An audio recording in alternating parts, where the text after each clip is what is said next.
प्यारे बच्चों नमस्कार, जय हिंद, वंदे मातरम। स्वागत है आप सभी का गोल्डन पाठशाला में। प्यारे बच्चों, आज के इस वीडियो में national means cum merit scholarship exam के लिए सामाजिक विज्ञान का एक महत्वपूर्ण चैप्टर है मौर्य वंश तथा मौर्योत्तर काल। तो इस वीडियो में मौर्य काल से संबंधित और मौर्योत्तर काल का मतलब है मौर्य काल के बाद जो भी छोटे छोटे वंश आए उनसे संबंधित जो भी महत्वपूर्ण प्रश्न है इस वीडियो में लिए गए हैं। आप सभी लोग वीडियो को लास्ट तक ज़रूर देखिएगा। इस वीडियो में बच्चों हमने 40 प्रश्न लिए हैं क्योंकि ये चैप्टर जो है काफ़ी इम्पोर्टेंट है और यहाँ से हर वर्ष प्रश्न आपके 2 से 3 पूछे जाते हैं।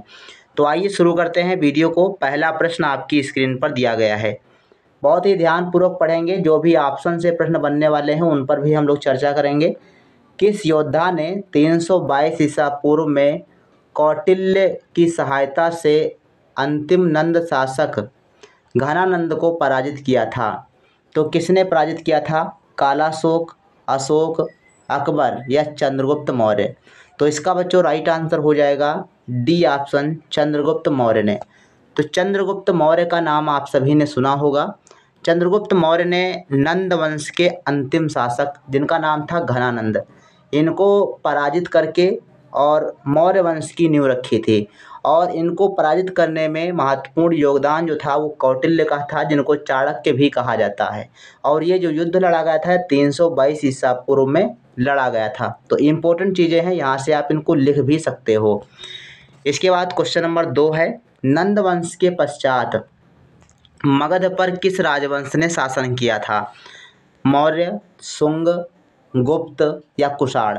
तो नंद वंश के बाद मौर्य वंश सामने आया। जो अभी ऊपर के प्रश्न में हमने बताया था कि नंद वंश के अंतिम शासक घनानंद को हरा करके चंद्रगुप्त मौर्य ने मौर्य वंश की स्थापना की थी। तो राइट आंसर इसका फर्स्ट ऑप्शन बच्चों हो जाएगा। बहुत इंपॉर्टेंट है, याद रखिएगा इसको। 3 नंबर प्रश्न है, मौर्य साम्राज्य की राजधानी कहाँ थी? पाटलिपुत्र, वैशाली, लुम्बिनी, गया? तो सही जवाब बच्चों है इसका पाटलिपुत्र मौर्य साम्राज्य की राजधानी थी।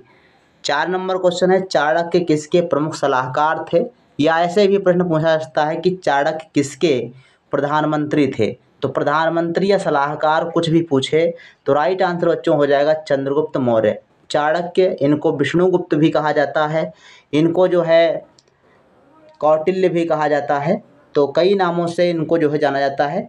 चाणक्य पूछ ले, कौटिल्य पूछ ले या फिर विष्णुगुप्त पूछ ले, तीनों नाम इनके प्रचलित हैं और ये चंद्रगुप्त मौर्य के प्रधानमंत्री थे, सलाहकार थे। क्वेश्चन नंबर 5 है, अर्थशास्त्र पुस्तक किसने लिखी है? अबुल फजल, विक्रम सेठ, भास्कर या कौटिल्य? तो अर्थशास्त्र जो पुस्तक है बच्चों ये कौटिल्य के द्वारा लिखी गई है। डी ऑप्शन बच्चों सही जवाब हो जाएगा। क्वेश्चन नंबर 5 है, बिंदुसार का पुत्र कौन था? अशोक, चंद्रगुप्त, बिंबिसार, अजातशत्रु? तो राइट आंसर बच्चों हो जाएगा इसका अशोक। बिंदुसार का पुत्र था अशोक और बिंदुसार के पिता का नाम क्या था? चंद्रगुप्त मौर्य। तो सबसे पहले मौर्य वंश का संस्थापक कौन था? चंद्रगुप्त मौर्य। और चंद्रगुप्त मौर्य के बाद उनका पुत्र बिंदुसार और बिंदुसार के बाद अशोक उनका पुत्र था। ठीक, तो ऐसे आप क्रम से इसको याद रखेंगे। सबसे पहले चंद्रगुप्त मौर्य, फिर उनका पुत्र बिंदुसार, फिर उसके बाद जो है सम्राट अशोक। इसके बाद है क्वेश्चन नंबर 7, निम्नलिखित मौर्य शासकों में से किसने 261 ईसा पूर्व में कलिंग युद्ध लड़ा था? 261 ईसा पूर्व में कलिंग युद्ध लड़ा गया था और किसने लड़ा था? बिंदुसार, अशोक, बृहद्रथ, चंद्रगुप्त मौर्य? तो सही जवाब है बच्चों बी ऑप्शन, अशोक ने जो है कलिंग का युद्ध लड़ा था। कब लड़ा था? तो 261 ईसा पूर्व में लड़ा था। 8 नंबर क्वेश्चन है, विश्व के इतिहास में एकमात्र राजा कौन था जिसने कलिंग युद्ध जीतने के बाद विजय त्याग दिया था? यानी अपने विजय को जो है उन्होंने त्याग दिया और कभी भी भविष्य में युद्ध न लड़ने का वचन ले लिया था। तो वो थे बच्चों महान सम्राट अशोक। बी ऑप्शन आपका सही जवाब हो जाएगा। क्वेश्चन नंबर 9 है, भारत का राष्ट्रीय प्रतीक स्थित मौर्य स्तंभ से लिया गया है। तो कहाँ के मौर्य स्तंभ से लिया गया है ये पूछ रहा है। अमरावती, दिल्ली, सारनाथ या मेरठ? तो भारत का जो राष्ट्रीय प्रतीक चिन्ह है वो सारनाथ के मौर्य स्तंभ से लिया गया है। सी ऑप्शन बच्चों सही जवाब हो जाएगा। क्वेश्चन नंबर 10 है, मौर्य काल के दौरान शिक्षा का सबसे प्रसिद्ध केंद्र निम्न में से कौन सा था? उज्जैन, वल्लभी, नालंदा, तक्षशिला। तो बच्चों सही जवाब हो जाएगा तक्षशिला। तक्षशिला वर्तमान में पाकिस्तान में स्थित है और तक्षशिला में ही जो कौटिल्य थे ये राजनीति और अर्थशास्त्र के प्रोफेसर थे। ध्यान रखिएगा, इसको इम्पोर्टेंट है, बाय द वे पूछ ही ले कि कौटिल्य किस विश्वविद्यालय में जो है अध्यापक थे या प्रोफेसर थे, तो तक्षशिला विश्वविद्यालय में थे। इसके बाद क्वेश्चन नंबर 11 है, इंडिका पुस्तक किसने लिखी थी? कौटिल्य, चंद्रगुप्त मौर्य, मेगस्थनीज, इनमें से कोई नहीं। इंडिका पुस्तक बच्चों कई बार ये प्रश्न आपकी परीक्षा में आया है, इसके लेखक थे मेगस्थनीज। सी ऑप्शन सही जवाब हो जाएगा। 12 नंबर क्वेश्चन है, चंद्रगुप्त मौर्य ने किस वंश की स्थापना की थी? तो मौर्य वंश हो जाएगा, पहला ऑप्शन सही है। 13 नंबर क्वेश्चन है, चाणक्य ने किस पुस्तक की रचना की थी? अभिज्ञान शाकुंतलम, अर्थशास्त्र, इंडिका, मेघदूतम। बी ऑप्शन बच्चों सही है, अर्थशास्त्र की रचना की थी। 14 नंबर प्रश्न है, चंद्रगुप्त के पुत्र का नाम क्या था? अब यहाँ पर वही प्रश्न पूछा गया, आप लोग कमेंट सेक्शन में लिखिएगा, चंद्रगुप्त के पुत्र का नाम क्या था? तो इसमें से कौन सा ऑप्शन सही होगा, इसका जवाब हम नहीं देंगे, आप लोगों को कमेंट में लिखना है। क्वेश्चन नंबर 15 है, अशोक ने किस बौद्ध संगीत को कराया था? प्रथम, चतुर्थ, तृतीय या द्वितीय? तो अशोक ने जो है तृतीय बौद्ध संगीत का आयोजन कराया था, इसका सी ऑप्शन बच्चों सही जवाब हो जाएगा। क्वेश्चन नंबर 16, अशोक ने अपने संदेशों को किस भाषा में लिखवाया था? संस्कृत, पाली, प्राकृत या फिर हिंदी? तो अशोक ने अपने संदेशों को पाली भाषा में लिखवाया था, क्योंकि ये बौद्ध धर्म का अनुयायी था और इनके टाइम में पाली जो है बोलचाल की भाषा हुआ करती थी, या फिर कह सकते हो कि उस समय प्रचलित थी भाषा, पाली भाषा। 17 नंबर क्वेश्चन है, कौटिल्य यानी चाणक्य को किसने अपमानित किया था? महापद्मनंद, घनानंद, चंद्रगुप्त मौर्य, इनमें से कोई नहीं। तो कौटिल्य जिनको चाणक्य कहते हो, इनको अपमानित किया था घनानंद ने, और इसी का बदला लेने के लिए इन्होंने चंद्रगुप्त मौर्य को जो है सलाह दी और उससे सहयोग के माध्यम से जो है उनको पराजित करने का काम किया था घनानंद को, और बाद में घनानंद जो है हार गए और लास्ट में यही हुआ कि नंदवंश का अंत हो गया और मौर्य वंश की स्थापना हो गई। तो इसका बच्चों राइट आंसर बी ऑप्शन हो जाएगा। 18 नंबर क्वेश्चन है, सेल्यूकस का राजदूत कौन था? कालिदास, मेगस्थनीज, कौटिल्य, चंद्रगुप्त मौर्य। तो सही जवाब बच्चों है मेगस्थनीज जो था ये सेल्यूकस का राजदूत था। क्वेश्चन नंबर 19 है, सिकंदर का सेनापति कौन था? मेगस्थनीज, चाणक्य, सेल्यूकस या इनमें से कोई नहीं। तो सिकंदर का जो सेनापति था वो सेल्यूकस था, और सेल्यूकस का राजदूत कौन था? तो मेगस्थनीज था। तीनों क्वेश्चन बहुत ही इंपॉर्टेंट है, आप इसको याद रखिएगा।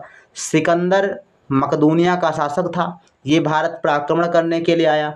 तो सिकंदर का जो सेनापति था उसका नाम था सेल्यूकस, और सेल्यूकस का जो राजदूत था वो मेगस्थनीज था। तो 3 क्वेश्चन इससे बन सकते हैं, आप लोग इसको याद रखिएगा और इसको कॉपी पर नोट भी कर लीजिएगा। 20 नंबर क्वेश्चन है, अशोक ने बौद्ध धर्म का प्रचार प्रसार करने के लिए किसे श्रीलंका भेजा था? तो इनके एक पुत्र और पुत्री थी जिनका नाम था महेंद्र और संघमित्रा, दोनों को इन्होंने जो है श्रीलंका को बौद्ध धर्म के प्रचार प्रसार के लिए भेजा था। तो राइट आंसर सी ऑप्शन बच्चों हो जाएगा। 21 नंबर प्रश्न है, सातवाहन वंश के शासक किस धर्म के अनुयायी थे? शैव धर्म, वैष्णव धर्म जिसको वैदिक धर्म भी कहते हैं, जैन धर्म या बौद्ध धर्म? तो सातवाहन वंश के जो शासक थे बच्चों ये वैदिक धर्म के अनुयायी थे, फॉलोवर थे। 22 नंबर क्वेश्चन है, सोने के सिक्कों को सर्वप्रथम बनाने का श्रेय किसको है? यूनानी को, शक को, पल्लव को या फिर कुषाण को? तो सोने के सिक्के सर्वप्रथम जो है बनाए थे कुषाणों ने, तो इसका बी ऑप्शन बच्चों सही जवाब हो जाएगा। कण्व वंश का संस्थापक कौन था? कण्व वंश का संस्थापक बच्चों कौन था? भूमिमित्र, नारायण, सुशर्मन या फिर वासुदेव? तो डी ऑप्शन बच्चों सही है, कण्व वंश का संस्थापक था वसुदेव, डी ऑप्शन सही है। और 24 नंबर प्रश्न है, कुषाण वंश का सबसे प्रतापी शासक कौन था? तो कुषाण वंश का सबसे प्रतापी शासक था कनिष्क, और कनिष्क ने जो है चतुर्थ बौद्ध संगीत का आयोजन भी किया था। 25 नंबर क्वेश्चन है, शक संवत किसने चलाया था? मिनांडर, रुद्रदमन, कनिष्क प्रथम या कनिष्क द्वितीय? तो इसका बच्चों राइट आंसर हो जाएगा कनिष्क प्रथम ने जो है शक संवत चलवाया था। रज्जक कौन थे? चोल राज्य के व्यापारी, साम्राज्य मौर्य वंश के अधिकारी, या गुप्त साम्राज्य के सामंत वर्ग, या फिर शक सेना में सैनिक। तो रज्जुक जो है मौर्य शासन के जो अधिकारी होते थे उनको कहा जाता था। तो बी ऑप्शन सही जवाब हो जाएगा। क्वेश्चन नंबर 27 है, मौर्य वंश का अंत किसने किया था? तो मौर्य वंश का अंत बच्चों किया था शुंग ने, यानी पुष्पमित्र शुंग थे। उन्होंने मौर्य वंश के अंतिम शासक बृहद्रथ को मार करके मौर्य वंश का अंत कर दिया था और शुंग वंश की नींव डाली थी। तो ये चीज़ें आप लिख भी सकते हो। मेगास्थनीज ने लिखा था, तो आप सभी को पता है इंडिका नामक पुस्तक लिखी थी मेगास्थनीज ने। क्वेश्चन नंबर 29, मेगास्थनीज ने भारतीय समाज को कितने वर्गों में विभाजित किया था? तो 7 वर्गों में, डी ऑप्शन सही है। क्वेश्चन नंबर 30 है, किसने सर्वप्रथम सौराष्ट्र में सुदर्शन झील का निर्माण कराया था? सौराष्ट्र ये बच्चों गुजरात में है और इसमें सुदर्शन झील का निर्माण करवाया था चंद्रगुप्त मौर्य ने। ए ऑप्शन इसका सही जवाब हो जाएगा। क्वेश्चन नंबर 31, वह मौर्य राजा जो अमित्रघात के नाम से जाना जाता था कौन था? बिंदुसार, दशरथ, अशोक या बृहद्रथ? तो अमित्रघात के नाम से बच्चों जाना जाता है बिंदुसार को। ए ऑप्शन सही जवाब हो जाएगा। क्वेश्चन नंबर 32 है, कलिंग राज्य भारत में कहाँ पर स्थित है? तो कलिंग राज्य बच्चों स्थित था उड़ीसा में उस समय, ठीक। बी ऑप्शन सही जवाब हो जाएगा। उड़ीसा में स्थित है इस समय कलिंग राज्य। 33 नंबर क्वेश्चन है, चंद्रगुप्त मौर्य ने अपने अंतिम दिन कहाँ पर गुजारे थे? ये क्वेश्चन बच्चों आ चुका है, इसको ध्यान रखिएगा। चंद्रगुप्त मौर्य ने अपना अंतिम समय श्रवण बेलगोला में बिताया था या गुजारा था? ए ऑप्शन सही है। 34 नंबर प्रश्न है, चंद्रगुप्त मौर्य ने अपने अंतिम समय किस धर्म का अनुयायी हो गया था? तो चंद्रगुप्त मौर्य ने जो है अंतिम समय में किस धर्म को अपनाया था ये कह सकते हो, तो जैन धर्म का ये अनुयायी हो गया था। बी ऑप्शन सही जवाब हो जाएगा। इसके बाद क्वेश्चन नंबर 35 है, वह ग्रंथ जिसमें पाटलिपुत्र प्रशासन का वर्णन उपलब्ध है? तो ये बच्चों है इंडिका में। इंडिका ये मौर्यकालीन लिखी गई पुस्तक थी और इसमें जो है पाटलिपुत्र प्रशासन का वर्णन मिलता है। 36 नंबर प्रश्न है, सांची स्तूप किसने बनवाया था? तो पहले क्वेश्चन और लिख लीजिए, सांची स्तूप कहाँ पर स्थित है? तो मध्य प्रदेश भोपाल में स्थित है। और किसने बनवाया था? तो अशोक ने बनवाया था। ए ऑप्शन आपका सही जवाब हो जाएगा। इसके अलावा ऐसे भी प्रश्न आपका बन सकता है कि सांची का स्तूप किस वंश के शासकों ने बनवाया था? तो मौर्य वंश के शासकों ने। तो ऐसे ही प्रश्न जो है तोड़ मरोड़ के आपसे पूछ सकता है, तो आपको बहुत ही अच्छे से तैयारी करनी है। सारनाथ स्तंभ का कुल कितने पशुओं की आकृतियां हैं? सारनाथ स्तंभ पर कुल कितने पशुओं की आकृतियां बनी हैं? तो 8 पशुओं की आकृतियां हैं। इसमें डी ऑप्शन बच्चों सही जवाब हो जाएगा। क्वेश्चन नंबर 38 है, अंतिम मौर्य शासक कौन था? अशोक, बिंबिसार, बिंदुसार या बृहद्रथ? तो हमने आप सभी को अभी बताया कि अंतिम शासक थे बृहद्रथ, जिनकी हत्या करके पुष्पमित्र शुंग ने शुंग वंश की नींव डाली थी। तो राइट आंसर इसका डी ऑप्शन हो जाएगा, अंतिम मौर्य शासक बृहद्रथ था। 39 नंबर बहुत ही इंपॉर्टेंट प्रश्न है बच्चों, देवानाम प्रिया प्रियदर्शी के नाम से किसे जाना जाता था? अशोक, बिंदुसार या चंद्रगुप्त या महापद्म नंद? तो ए ऑप्शन सही हो जाएगा, सम्राट अशोक को देवानाम प्रिया प्रियदर्शी के नाम से जाना जाता था। 40 नंबर क्वेश्चन है, अशोक के शासनकाल में तृतीय बौद्ध संगीत या तृतीय बौद्ध परिषद का आयोजन कहाँ पर हुआ था? बोधगया, पाटलिपुत्र, नालंदा, वैशाली? तो बी ऑप्शन बच्चों सही जवाब हो जाएगा। पाटलिपुत्र जो कि मौर्यों की राजधानी हुआ करती थी, वहीं पर तृतीय बौद्ध संगीत का आयोजन किया गया था। तो ये क्वेश्चन काफ़ी बच्चों इंपॉर्टेंट थे, आप लोग जो है इसको ज़रूर याद कर लें और जो भी प्रश्न आपको नहीं आता है वो क्वेश्चन आप लिख लीजिए। वन लाइनर के रूप में अपना नोट्स तैयार करते हुए चलें। इसके अलावा हमने जो भी पुराने वीडियो बनाए हैं जो वन लाइनर के रूप में हैं उनको आप ज़रूर पढ़ें, क्योंकि उनसे आपका सिलेबस तैयार होगा। यहाँ पर जो भी बातें हैं आप लोग देख लेते हैं, सुन लेते हैं, उसके बाद वो भूलने के चांस ज़्यादा रहते हैं। जब आप इसको लिख लेंगे तो रिवाइज भी होता रहेगा और चीज़ें स्थायी हो जाएंगी।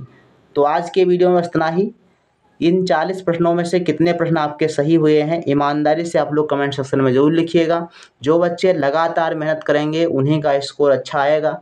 और तैयारी के लिए आप 1, 2, 3 दिन मत निकालिए, अभी से आप लोग जुट जाइए, ताकि आपके पास ज़्यादा समय नहीं है। मान के चलिए जो छात्र यूपी से हैं उनके पास मात्र 2 महीने का टाइम बचा है, और जो मध्य प्रदेश से हैं उनके पास मात्र 2.5 महीने का टाइम बचा है। तो जैसा आपकी सोच, आप लोग अभी से मेहनत करेंगे, पूरा वीडियो देखिए, जो भी पुराने वीडियो हैं उनको आप देखिए। जो भी आपको डाउट है, प्रश्न आप पूछ सकते हैं, व्हाट्सएप पर भी, टेलीग्राम चैनल पर भी पूछ सकते हैं, और यूट्यूब के कमेंट सेक्शन में भी आप क्वेश्चन पूछ सकते हैं। तो आज के वीडियो में बच्चों इतना ही, मिलते हैं नेक्स्ट वीडियो में, तब तक के लिए धन्यवाद। जय हिंद, वंदे मातरम।